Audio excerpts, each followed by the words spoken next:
O governo americano aplicou hoje sanções à mulher do ministro do STF, Alexandre de Moraes, usando a lei Magnitsky, que prevê punições econômicas a pessoas que violem os direitos humanos.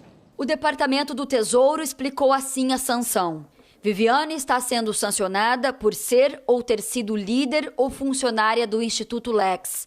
O documento afirmou: o Instituto Lex está sendo punido por ter patrocinado ou fornecido apoio financeiro, material ou tecnológico, bens ou serviços em apoio a Moraes, cujos bens e interesses patrimoniais estão bloqueados de acordo com essa lei.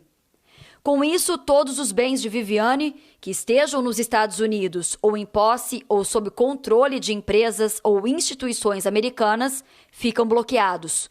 Ela também está proibida de realizar transações com empresas ou bancos americanos e foi banida de entrar em território americano. O visto dela já tinha sido suspenso em julho. Essa lei foi sancionada em 2012, no governo do presidente Barack Obama e batizada em homenagem ao advogado russo Sergei Magnitsky. Ele morreu na prisão depois de revelar um mega esquema de fraude fiscal entre autoridades russas. A lei puniu os responsáveis pela prisão de Magnitsky. Alguns anos depois, passou a ser aplicada no mundo todo, contra indivíduos e organizações acusados de cometer graves violações de direitos humanos e corrupção. A lista inclui ditadores como Alexander Lukashenko, presidente de Belarus no poder há 31 anos e reeleito em janeiro em eleições não reconhecidas pela União Europeia. Os filhos e a mulher dele também. Sobre a decisão de hoje, o secretário do Tesouro dos Estados Unidos, Scott Bessent, declarou em nota: o Tesouro vai continuar a ir atrás de indivíduos que fornecem apoio material a Alexandre de Moraes, enquanto ele viola os direitos humanos. Questionado sobre a aplicação da lei a Viviane Barsi de Moraes, Bessent disse que não há Clyde sem Bonnie. Foi uma referência ao casal de assaltantes que praticou uma onda de crimes nos Estados Unidos nos anos de 1930. O secretário de Estado americano, Marco Rubio, afirmou: essas sanções se baseiam em uma série de ações tomadas pelo governo Trump para responsabilizar Moraes por abuso de autoridade, criação de um complexo de censura, ataque flagrante a oponentes políticos e prática de graves violações de direitos humanos. Aqueles que protegem e permitem que atores estrangeiros como Moraes ameacem os interesses dos Estados Unidos também serão responsabilizados. Um dos coautores da lei Magnitsky, o deputado democrata James McGovern, já tinha criticado a aplicação da lei como instrumento político do governo Trump. Hoje, um porta-voz do deputado disse em nota que Donald Trump está usando a lei para proteger aliados políticos no Brasil que tentaram derrubar violentamente o próprio governo. O gabinete declarou que as sanções são arbitrárias e representam uma inversão vergonhosa da lei Magnitsky, que vão corroer ainda mais os padrões da democracia e do Estado de Direito nos Estados Unidos e em todo o mundo. O anúncio das sanções era esperado desde 11 de setembro, quando a primeira turma do STF condenou Jair Bolsonaro a 27 anos de prisão por liderar a tentativa de golpe. O filho dele, Eduardo, esteve várias vezes aqui na Casa Branca, também nos departamentos do Tesouro e de Estado, antes mesmo da condenação, para pedir a autoridades americanas a aplicação das sanções contra Alexandre de Moraes e outros envolvidos no julgamento. Eduardo também pediu o cancelamento de vistos de autoridades brasileiras.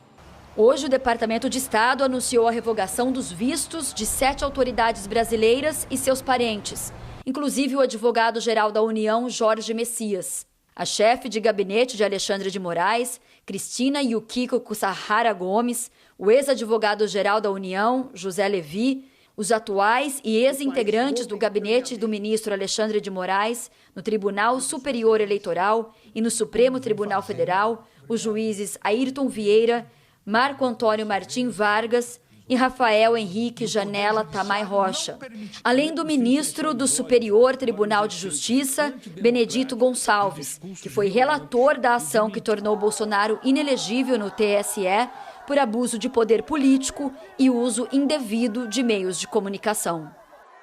As reações aqui no Brasil foram imediatas e de condenação às novas sanções do governo Trump. O Ministério das Relações Exteriores divulgou nota em nome do governo brasileiro que disse receber com profunda indignação o anúncio pelo governo norte-americano da imposição da Lei Magnitsky à esposa do ministro Alexandre de Moraes e a instituto ligado a ele. Em nova tentativa de ingerência indevida em assuntos internos brasileiros, o governo norte-americano tentou justificar com inverdades a adoção da medida, no comunicado divulgado na manhã de hoje. O Itamaraty declarou ainda que a atitude representa a politização e o desvirtuamento na aplicação da lei, e que esse novo ataque à soberania brasileira não logrará seu objetivo de beneficiar aqueles que lideraram a tentativa frustrada de golpe de Estado, alguns dos quais já foram condenados pelo Supremo Tribunal Federal. O Brasil não se curvará a mais essa agressão.